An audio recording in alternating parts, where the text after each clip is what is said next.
Bonjour Docteur Lebouc, merci d'être parmi nous et de venir répondre aux questions que se posent nos donateurs et partenaires concernant vos travaux de recherche. Dans quel contexte se situent vos travaux sur l'apathie?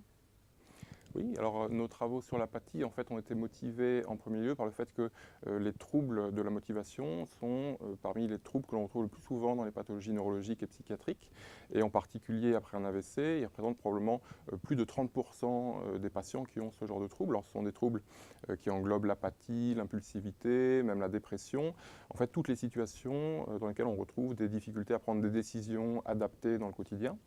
Et malgré l'importance en fréquence de ces troubles, en fait, on connaît très peu leur base neurale, leur base cérébrale.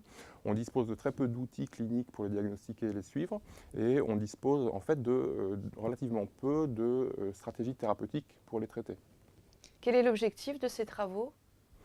Alors, il y a plusieurs objectifs. Le premier objectif, en fait, est d'utiliser de nouvelles connaissances qui ont émergé récemment depuis une dizaine d'années dans le champ de la neuroéconomie, en fait, qui est le champ de recherche qui s'intéresse à comprendre comment notre cerveau prend des décisions et crée des comportements motivés.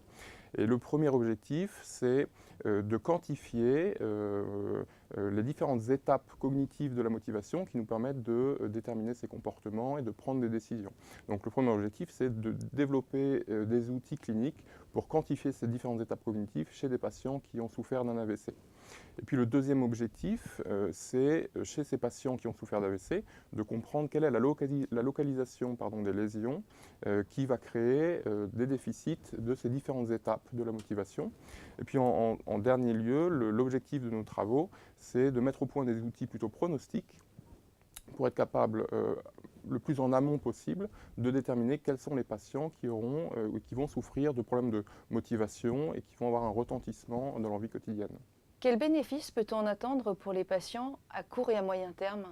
Alors il y a de la même manière différents objectifs en termes de traitement ou de prise en charge.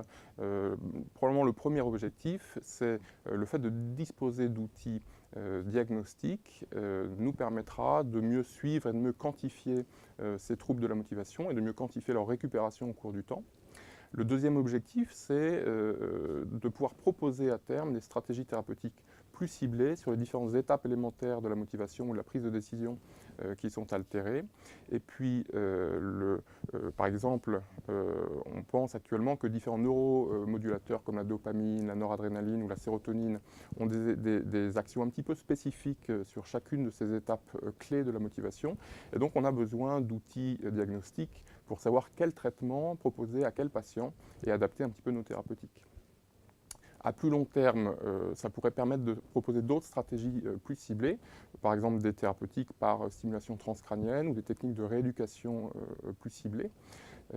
Et puis le dernier objectif, c'est la capacité qu'on pourrait avoir de diagnostiquer ces troubles tôt nous permettrait de proposer des thérapeutiques le plus tôt possible, dès les premiers jours après l'AVC, et puis d'adapter le parcours du patient, que ce soit en rééducation ou au moment du retour à la maison, aux différentes difficultés qu'il pourrait rencontrer du fait de ces troubles de la motivation. Merci beaucoup, Docteur Lebouc.